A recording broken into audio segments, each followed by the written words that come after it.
As more storms move in tonight, some areas are still dealing with the aftermath of hours of relentless rain that pounded South Florida neighborhoods over the weekend, leaving behind flooded streets. Tonight, residents say they are tired of dealing with all these water woes. CBS News Miami Steve Majiri joins us live from Edgewater. And Steve, the city wasn't the only area that flooded. That's right. Whether you were in the city or even just north of Miami, you had to deal with some flooding, and some people we spoke to actually were stuck in their homes for hours. Now, here in Edgewater, some residents have some relief because they have these pumps here that the city set up.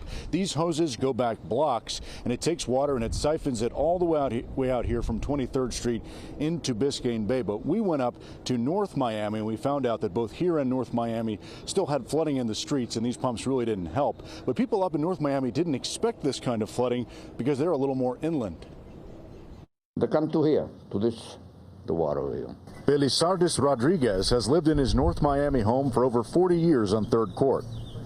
He says flooding has only been a problem for the last few years. His neighbor took this video of his street on Sunday. The car comes to there and they got to go back because we are really, really deep over here. He says it was walkable, but not drivable. He didn't feel like getting his feet wet. I stay over here, wait for the water coming down to go out.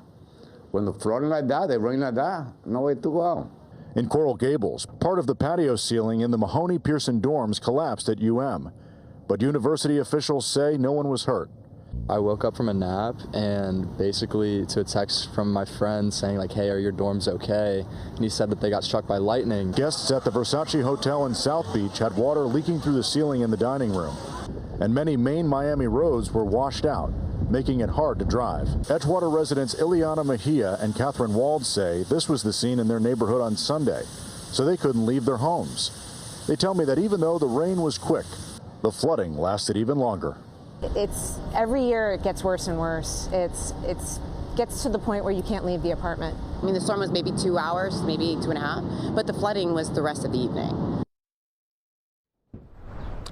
You can just see how far back these hoses go, several blocks, to make sure they can get water from inland and pump them out. But North Miami, again, does not have this. City of Miami officials say that they have 2 permanent pumps here in Edgewater that they can keep here to make sure that water doesn't build up here. And they do have the capacity to add more of them if needed. And as for North Miami, city officials tell me that they're actually improving and getting a new master stormwater management plan that they're going to be putting together hopefully soon.